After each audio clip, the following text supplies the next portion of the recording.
Hey guys, how's it going? So if you saw my last video, you might have known that I severely messed up when I tried to make a force clock of my own without any help. So if you can see, the clock dials are kind of off and the pins just really do not work anymore. So today we're going to be fixing it, making it back to normal so it looks like this. I've decided that force clock, I don't really want it. So we're going to be fixing it, making it better, and I'll show you just how to do that.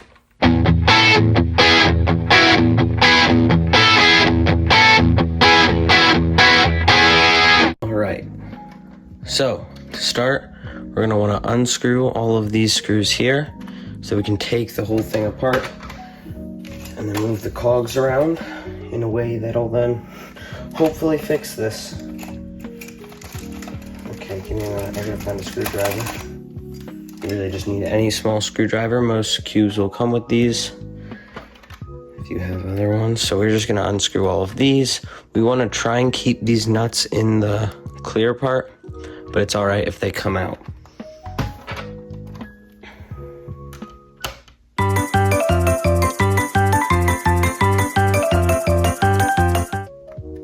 I find that it's kind of annoying to have to unscrew all of the, take out all the screws sometimes, like that.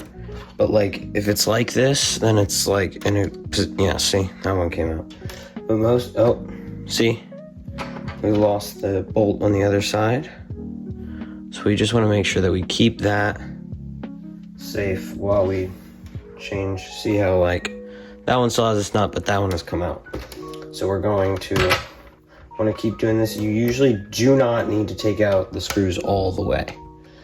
Typically what'll work is just getting them unscrewed and loosened enough so that the clock faces will be able to be taken apart.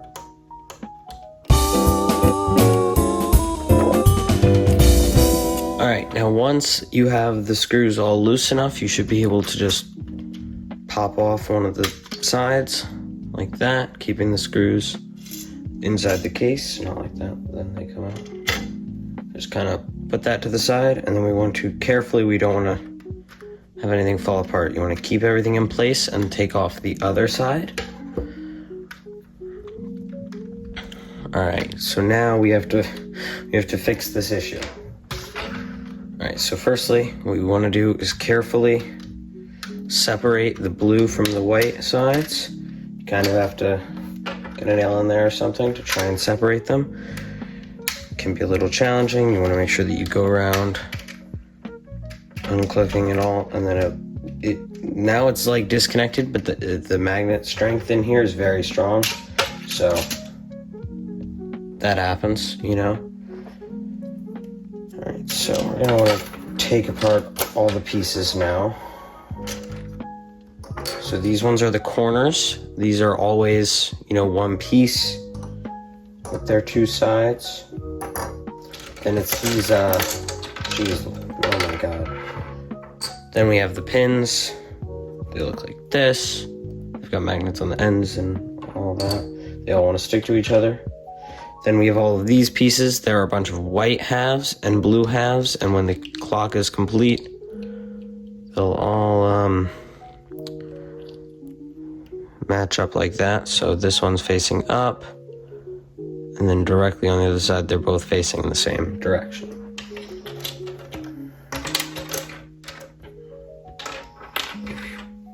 All right, want to make sure that you keep all of your pieces together and not lose any, because that's not a good thing. So you have your two clock faces. Now we, I guess, try and put this back together. So want to make sure that, because this is the white side, we put the blue ones like that. Now if they were going it's actually upside down. But if it was, say you were trying to make a force clock, you put the white ones that way instead. So, let's see.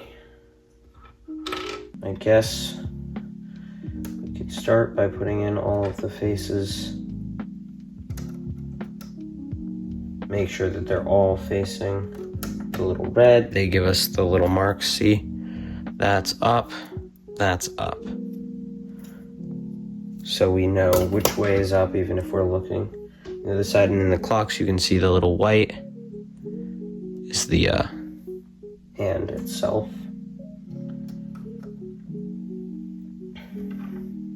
Oh wait, I'm bad, they don't go in the corners. Alright. So you eventually want it to look like this.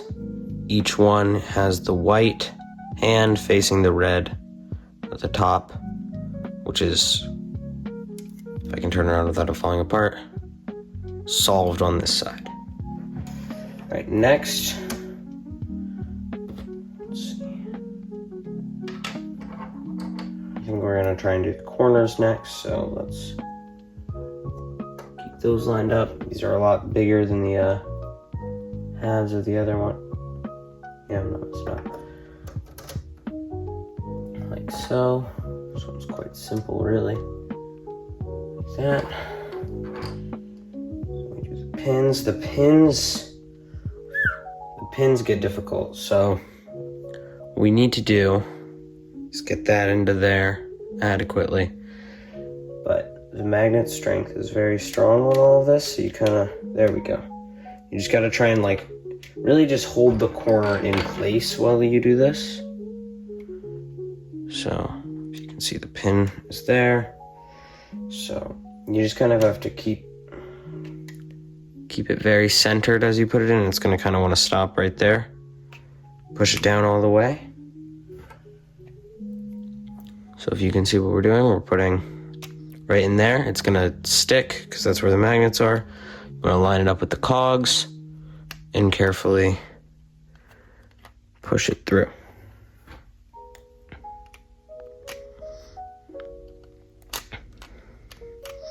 Then we want to check. Carefully kind of cover it, flip it. All right. All fell apart when I tried to do that. All the pins popped back up when I put it down, so kind of I can't really show you guys, but it's solved. That face is solved, and I checked. All right, so for this next part, we need to put these white faces right there on top of the blue ones so that they line up. I'm gonna support this because see, I want the pins to stay facing that way, extend like that. So I'm gonna actually take these two top faces to help keep the pins supported like that. Now what we need to do is take, the white faces,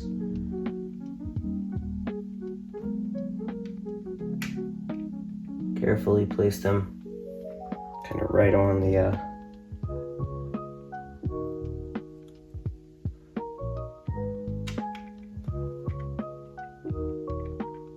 sad part is I honestly don't know if this is the right way to do things.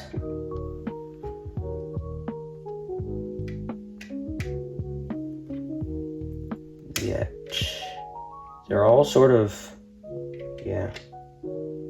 pulling one way or the other. I think if I try and put this on next,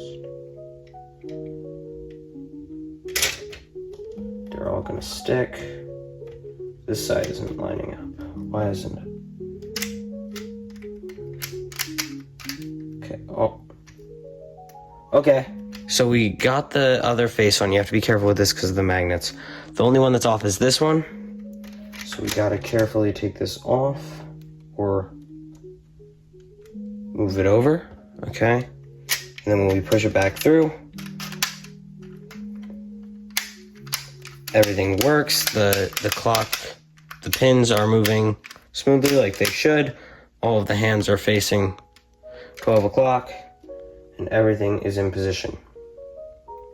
Now, we can put these clear pieces back on. So you have to line it up, because as you can see, like with this, I lost a screw. But as you can see with this one, there are a bunch of pins, and those correspond to, all of these. So you want to make sure that you have it all lined up. Make sure that all of your faces are facing the right direction as you do this. You want to flip this over. And we can then place it back on. Now, this screw goes here, and I will talk to you guys about how to fix this, where both the screw and the bolt actually came out, in a second after we screw these back in. Most of the time you don't need to screw them that tightly, and they usually just, this one doesn't want to work, but usually they can just get pushed in. You just got to give it a little bit of force and they'll go down a lot of the way, but make sure you still screw them in so that it's actually secure.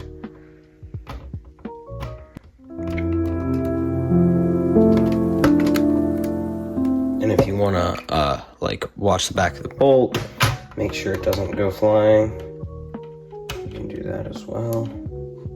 Tighten these. They don't need to be like tightened all the way. All right, so all my bolts are in place. Now this is where it gets a little tricky. So this bolt, I think, has been a troublemaker in the past. But what you gotta do, get it up on there. We want to slide it over the place where it is. And just like, it's really loose in there. But what we wanna do, get the screw. We're gonna put it into the screw hole under it. Okay, what we need to do though, because you'll see how loose this is for me. We want to make sure that it doesn't go out, so you kind of want to cover it. The screw is not in all the way. There we go. You want to cover it so that you make sure that the screw actually screws into the bolt and doesn't not screw in at all. See, it just pushed a bunch.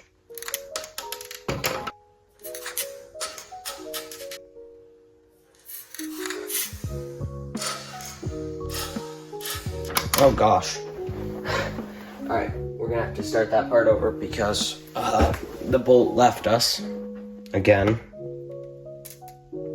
So we're gonna place it on there, slide it into place, make sure that we're covering it well and firmly, because when you're screwing it in, you're actually pushing the bolt out, and the whole point is to not do that. Once you can't really tighten the screw anymore, the bolt should be in good place. And your clock should be working, fully functional again. I did fix it, guys, if you were wondering, clearly. It does feel a lot looser than it used to, and that might be because I didn't tighten these all the way, but also because when you take it apart, it kind of maybe doesn't end up as good because you're, messing with the pieces. Alright guys, my clock is moving perfectly again. I hope that you have been able to fix your clock watching me try and fix mine. I honestly don't know how I messed it up in the first place. It's not that difficult to do. So, hope you guys have a great day. Thanks for watching. Make sure to like and subscribe. I'll see you in the next one.